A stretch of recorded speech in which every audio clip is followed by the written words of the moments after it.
It says that I am the door of the sheep. All who came before me are thieves and robbers, but the sheep did not heed them. I am the door. And this is the part that I would like to stress. If anyone enters by me, he will be saved and will go in and out and find pasture. So this is the point that I would like to bring to you.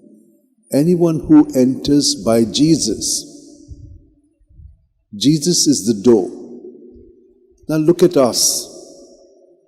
I have always loved what Jesus told us, remain in me as I remain in you. So how do we understand remaining in Him? There is a pen in which the sheep are kept, and He is the door. So it is in Him that we enter and in Him that we go out.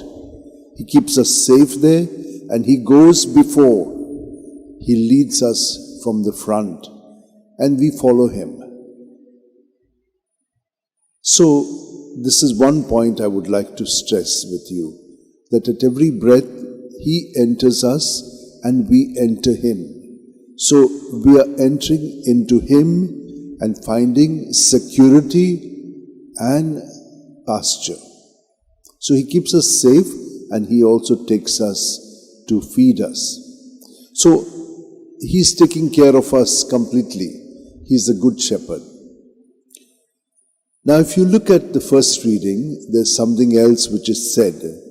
You see, we have got a lot of rules and regulations that are good, but then the Lord takes us beyond them to realize what He is saying. What God has created, everything is good. Then how did it become bad? Are we bad people? No. We are all created good. We are created in the likeness and image of God.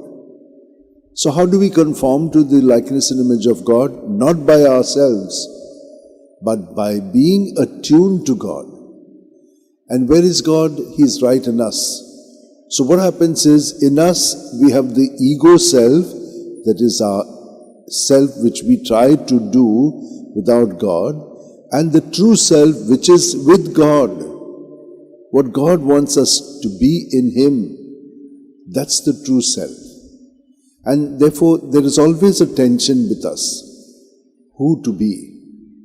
But it is in losing ourselves in Him that we will find ourselves. And again it comes to the same thing. How do you lose yourself in Jesus?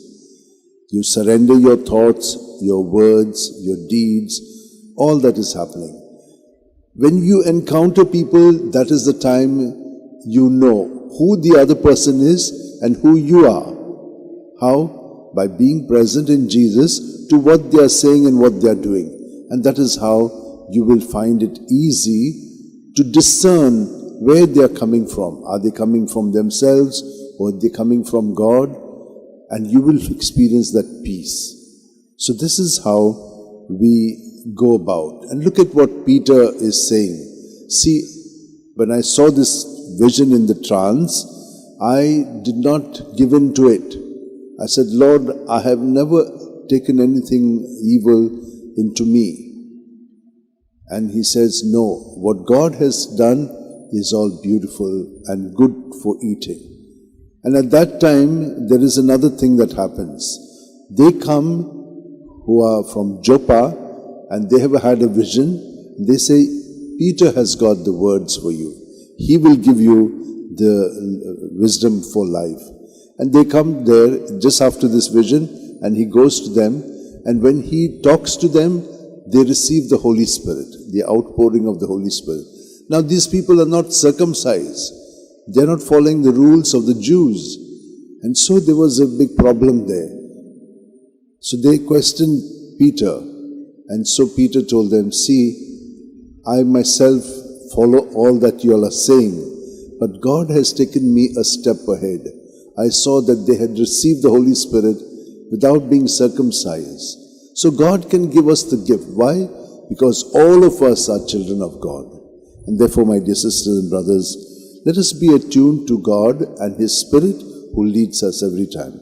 Let's hold our hands like this, keep our eyes closed, keep our back straight, and just for a while, experience Him filling us from our toes right up to our head and emptying ourselves from head to toe of all that is there within us, our thoughts, our feelings, our experiences, our lifestyles, our behavioral patterns.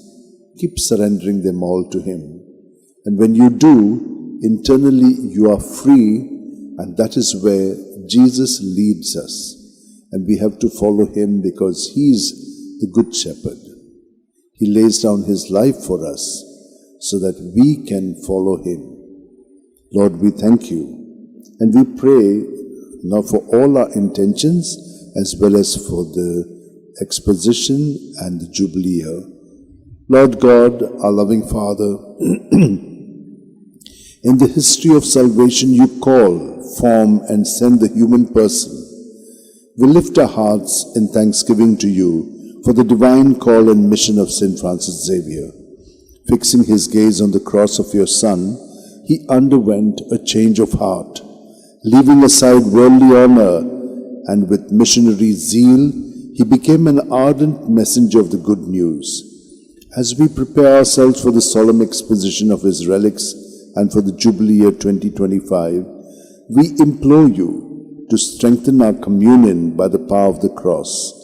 In the light of Your word and in the true spirit of synodality, guide our path to participate in the mission You have entrusted to us, so that by the inspiration of the Holy Spirit we may become joyful messengers of good news. Amen.